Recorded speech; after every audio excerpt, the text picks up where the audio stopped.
அருமையான ஒரு veg dish சொதி என்கிற வெஜ் ஸ்டியூ எப்படி செய்யணும். இது வந்து ஸ்ரீலங்கன் ஸ்பெஷல், நெல்லை ஸ்பெஷல் நிறைய சொல்லுவாங்க. இது உண்மையாகவே ரொம்ப டேஸ்டியாக இருக்கும்.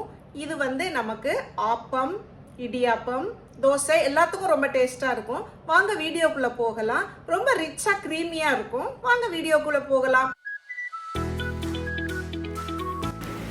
இந்த ஸ்டியூக்கு தேவையான காய்கறிகளை நான் எடுத்துட்டேங்க. 200 கிராம் பட்டாணி, 200 கிராம் உருளைக்கிழங்கு, 100 கிராம் பீன்ஸு, 100 கிராம் கேரட்டு, ஒரு 3 பச்சை மிளகா, ஒரு துண்டு இஞ்சி, தேங்காய் ஒரு மீடியமான தேங்காய், சின்ன வெங்காயம் ஒரு 20 to 25 எடுத்துருக்கிறேன்.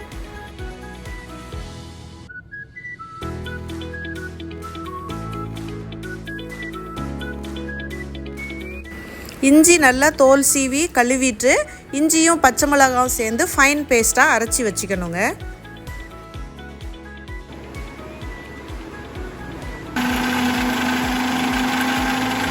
தேங்காவை துருவி எடுத்துக்கணும். இப்போது வெஜிடபிள்ஸை நம்ம எப்படி கட் பண்ணணும்னு பாருங்கள். உருளைக்கிழங்கு மீடியம் சைஸாக கட் பண்ணணும். உருளைக்கிழங்கு அடுத்தது பார்த்திங்கன்னா பீன்ஸ் வந்து ரொம்ப நீளமாகவும் இல்லாமல் ரொம்ப குட்டியாகவும் இல்லாமல் காட்டுற மாதிரி கட் பண்ணிக்கோங்க. கேரட்டு அதே மாதிரி கட் பண்ணிக்கோங்க. இது வந்து ரொம்ப பெருசாக போட்டால் மசாலா ஏறாது, குட்டியாக இருந்தால் ரொம்ப குழஞ்சிரும். பட்டாணி நீங்கள் ஃப்ரெஷ்ஷாகவும் யூஸ் பண்ணலாங்க. ட்ரைடுனா ஏற்கனவே ஊற வச்சுக்கோங்க. பாருங்கள், பச்சை மிளகாய் இஞ்சியை இது மாதிரி பேஸ்ட்டாக அரைச்சிக்கணும். இந்த அளவு காய்கறிங்களுக்கு நான் வந்து 25 to 30 கிராம் பாசிப்பருப்பு எடுத்துருக்கிறேன். ஒரு கைப்பிடி அளவு, அது நமக்கு அவ்வளோதான் வரும். இந்த பாசிப்பருப்பை நம்ம தண்ணியில் நல்லா கழுவிக்கணும். கழுவிட்டு ஒரு ப்ரெஷர் குக்கரில் அதை வச்சு அதுக்கு கொஞ்சமாக தண்ணி சேர்த்து நம்ம வேக விடணும்.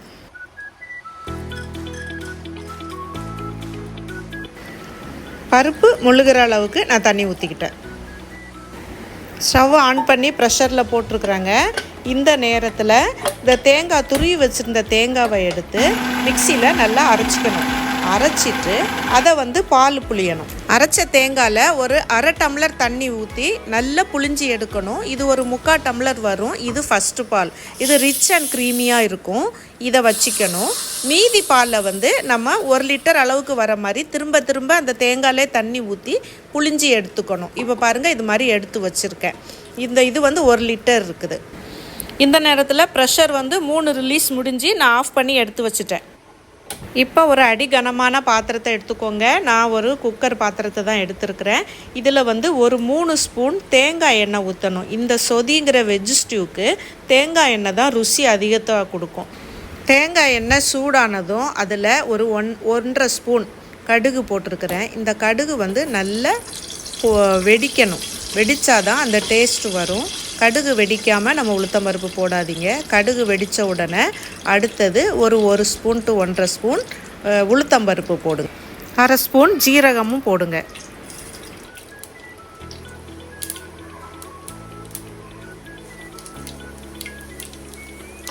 உளுத்தம்பருப்பு செவக்கிற வரைக்கும் கொஞ்சம் கிளறி விடுங்க. தீ வந்து மிதமாகவே இருக்கட்டும். இப்போ அது கிளறி விட்டுட்டு இப்போ பாருங்கள், உளுத்தம்பருப்பு செவக்க தொடங்கிருச்சு. இப்போ நம்ம உரித்து வச்சுருக்கிற சின்ன வெங்காயத்தை எடுத்து போடணும். இந்த சின்ன வெங்காயத்தை போட்டு ஒரு 2 நிமிஷம் வெங்காயத்தை நல்லா வதக்கி கொடுக்கணும். அடுத்து நம்ம வெட்டி வச்சுருக்கிற உருளைக்கிழங்கு, அடுத்தது பீன்ஸு, கேரட்டு, பட்டாணி, இதை ஒன்றா நம்ம அதில் போட்டு நல்லா கிளறி கொடுக்கணும்.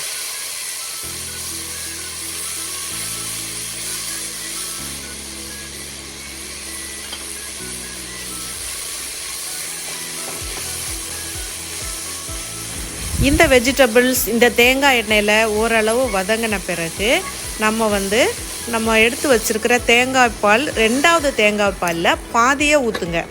1 லிட்டர் எடுத்து வச்சுருக்குறோன்னா அதில் பாதியை ஊற்றி நல்லா கிளறிட்டு இதை வந்து நம்ம ப்ரெஷரில் போட போகிறோம்.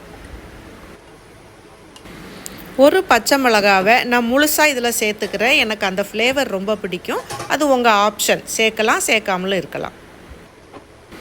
இந்த வெஜிடபிளை நீங்கள் வந்து ஓப்பனில் செஞ்சீங்கன்னா 20 நிமிஷம் வேக விடுங்க ஃபஸ்ட்டு. இப்போ நான் வந்து ஒரு 2 விசில் கொடுத்துட்டு அதுக்கப்புறம் நான் 10 மினிட்ஸ் வேக கொடுக்குறேன். பாருங்கள், இந்த பட்டாணி காயெல்லாம் நல்லா வெந்து இருக்குது ஓரளவுக்கு. இப்போ மீதி இருக்கிற அந்த தேங்காய் பாலை ஊற்றி நல்லா கிளறி கொடுக்கணும். ஃபஸ்ட்டு எடுத்த பாலை நீங்கள் வச்சுருக்கணும்.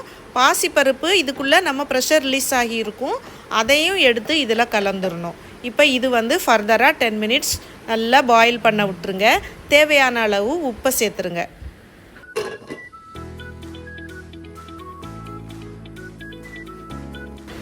டென் மினிட்ஸ் ஆயிடுச்சு. பாருங்கள் எப்படி இருக்குன்னு. இந்த நேரத்தில் நம்ம எடுத்து வச்சுருக்கிற அந்த ஃபஸ்ட்டு தேங்காய் பால் அதை எடுத்து ஊற்றணும். இது ரொம்ப முக்கியமான பார்ட்டு இந்த இடத்துல. இங்கே இந்த தேங்காய் பால் ரிச் அண்ட் க்ரீமி எஃபெக்டை கொடுக்குது. கன்சிஸ்டன்சிக்கு பாசிப்பருப்பு கொடுக்குது. பச்சை மிளகாய் இஞ்சி வந்து சரியான வாசனையை கொடுக்குது. நல்லா கிளறி விட்டுட்டு இதில் கடைசியாக நம்ம கொஞ்சம் கருவேப்பிலை அது போட்டுட்டு தேங்காய் எண்ணெய் 1 ஸ்பூன் சுற்றி விடுங்க. சுற்றி விட்டு நல்லா கிளறி கொடுங்க. ஒரு 2 மினிட்ஸ் பாயில் ஆகட்டும்.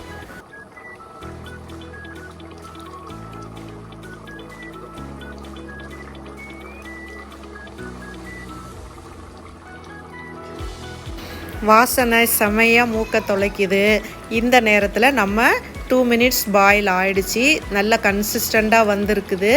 இப்போ நம்ம ஃபைனலாக ஸ்டவ் ஆஃப் பண்ண வேணும். ஆஃப் பண்ணிவிட்டு நீங்கள் ஒரு அரை எலுமிச்சம்பழம் எடுத்து நீங்கள் அதில் சுற்றி புழிஞ்சி விடுங்க.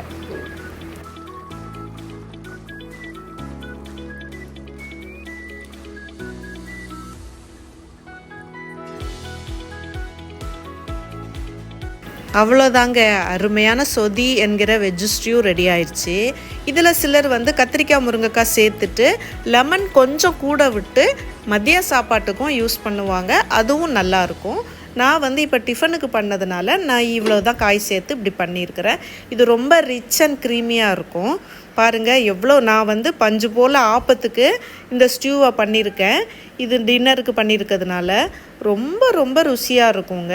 இந்த பஞ்சு போல் ஆப்பம் ரெசிபி உங்களுக்கு தெரியணுன்னாலும் நான் ஆல்ரெடி போஸ்ட் பண்ணியிருக்கிறேன். என்னுடைய வீடியோஸில் போய் பாருங்கள். இந்த மாதிரி டேஸ்டியான ரெசிபீஸை நீங்கள் ரெகுலராக பார்க்குறதுக்காக எனக்கு சப்ஸ்கிரைப் பண்ணி பெல் ஐக்கானை ப்ரெஸ் பண்ணுங்கள். உங்களுக்கு என்னுடைய பதிவு பிடிச்சிருக்கு, மறக்காமல் எனக்கு சப்ஸ்கிரைப் பண்ணுங்கள், லைக் பண்ணி ஷேர் பண்ணுங்கள். என்னுடைய ப்ரீவியஸ் வீடியோஸும் பாருங்கள். ஃபர்தர் வீடியோஸும் நான் போஸ்ட் பண்ணுவேன். Stay connected. தேங்க்ஸ் ஃபார் வாட்சிங்.